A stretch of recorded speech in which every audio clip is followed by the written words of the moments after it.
Member for Melbourne. Thank you, Deputy Speaker. The Green Army has been repeatedly touted, including in the speech introducing this bill, as Australia's largest environmental workforce ever. Now, one would think that when you're calling something a workforce, that the people in it would be workers. But it should come as no surprise that somehow the Prime Minister Tony Abbott has managed to create a workforce where the workers aren't legally workers and have no workplace rights. But that is exactly what this bill is. In fact, most of this bill is dedicated to saying that the people who participate in the program in the workforce are not workers, and it goes through and removes the protections that they otherwise might have. The bill makes it clear that these aren't people who are workers that might get the protection of the Fair Work Act.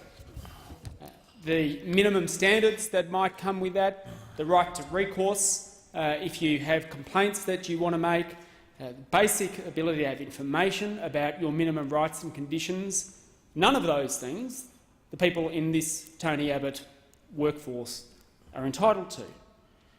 It also makes clear that they're not entitled to the protections against discrimination that other workers might have.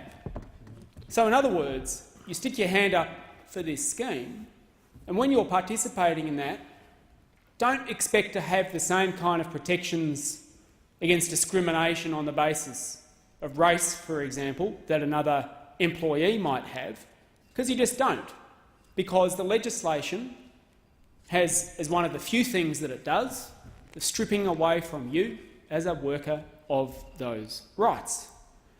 It also makes it crystal clear that when it comes to safety, the people who are participating in this program do not have the same rights as ordinary employees. Now, this is critical, Mr Deputy Speaker, because what we hear is that this so-called workforce, where the workers aren't legally workers, this so-called workforce is going to be spending a lot of its time doing things that involve significant physical activity.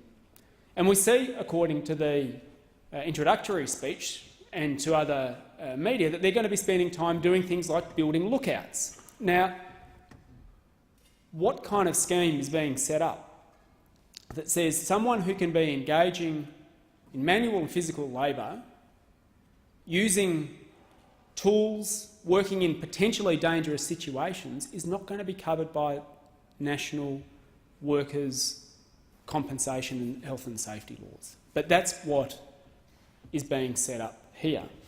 And you know that that is clearly the intent, because not only is there a section saying if you just happen to be someone who's stuck up your hand to participate in this process, you have no safety rights, but there's an exception. There's an exception that says the supervisors in this scheme, or certain classes of employees, they have the same rights as other employees. So, Mr Deputy Speaker, under this scheme, someone who sticks their hand up to participate in the program can be working side by side with their supervisor, perhaps going and building a lookout, as has been suggested, or perhaps wielding a pick, or perhaps doing other work. And if they both get injured, only the supervisor is covered by workers' health and safety and compensation laws, and the other one, well, you're on your own. You're on your own to look after yourself.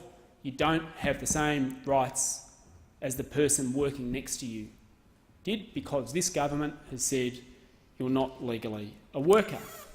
Now, all of this comes with the establishment of a scheme that just won't work, will not do any of the things that it is said it's going to do, and will not achieve them at scale.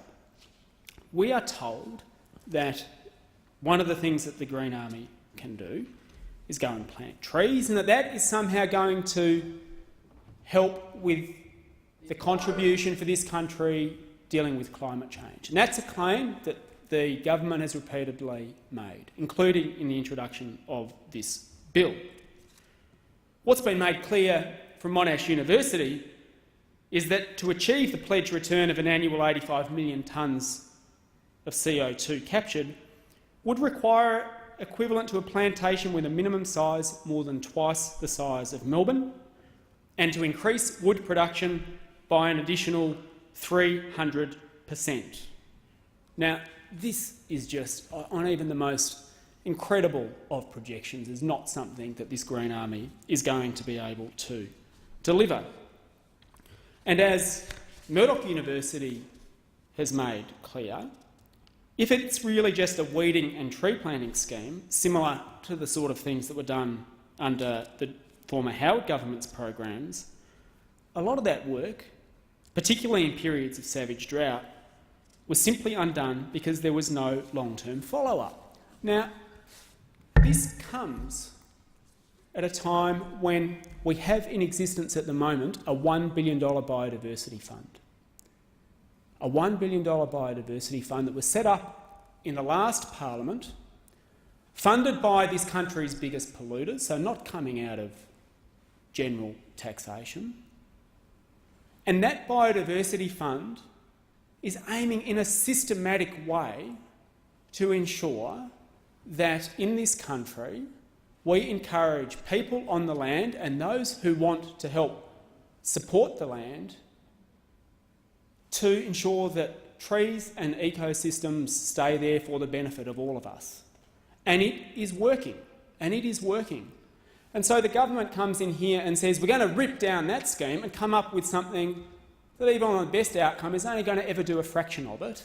And then they have the gall to say that this has got some kind of environmental credentials behind it. This isn't about the environment. This isn't about protecting the land. If that were the case, then the Biodiversity Fund would stay and it wouldn't be facing the chop as this government wants. No, what this is not about the environment at all. It is a cynical exercise in institutional greenwashing. It is about the appearance of this government being seen to be doing something about the environment because it knows it has been caught short. As we know from earlier on today, the Minister for the Environment has come into this place and of his own volition raised the question of climate change and its impacts on Australia on a grand total of 4 occasions since becoming Minister. And that speaks volumes about this government's priorities. And if we are really serious about protecting the Australian environment and its people from the impacts of global warming, which are going to include more bushfires through the places that presumably these trees under this program are going to be planted, more droughts and biodiversity loss in the area where these people are apparently going to be working. If you're really serious about it, you would understand what the scientists are telling us, and that is we have a very short period of time within which to address global warming, or the effects on this country are going to be disastrous. They're going to be disastrous on our productivity, they're going to be disastrous for the Murray-Darling Basin, they're going to be disastrous for our environment. Now, Deputy Speaker, I don't want to have to worry every time it gets to Christmas holidays which area of Australia is going to burn in a bushfire. I don't want to have to worry when we decide whether or not to go camping. Is myself and my family at threat because there is an increased risk of heatwave or bushfire? I don't want to have to worry every time it comes the end of the year whether people who are living in the Housing Commission flats in Melbourne are going to be facing 50-degree temperatures because of heat waves that we know kill more people in this country than the bushfires that sometimes accompany them, as happened during Black Saturday. Now, all of that should be the top order concern of this government. This government should have as its #1 duty the protection of the Australian people and the environment. But they're abdicating that. When it comes to climate change, we in this country need a climate change Churchill, but we've got a climate change Chamberlain in this Prime Minister. And they are turning their backs on protection of the Australian people and the Australian way of life, which should be the first duty of any government. And so this bill cannot be supported. This bill cannot be supported because It has Tony Abbott's fingerprints all over it, the creation of a workforce where the workers aren't even legally workers and they have no legal protections at work. And if that's their idea of creating the workforce of the future, then everyone else in this country ought to be very, very worried, because you're next.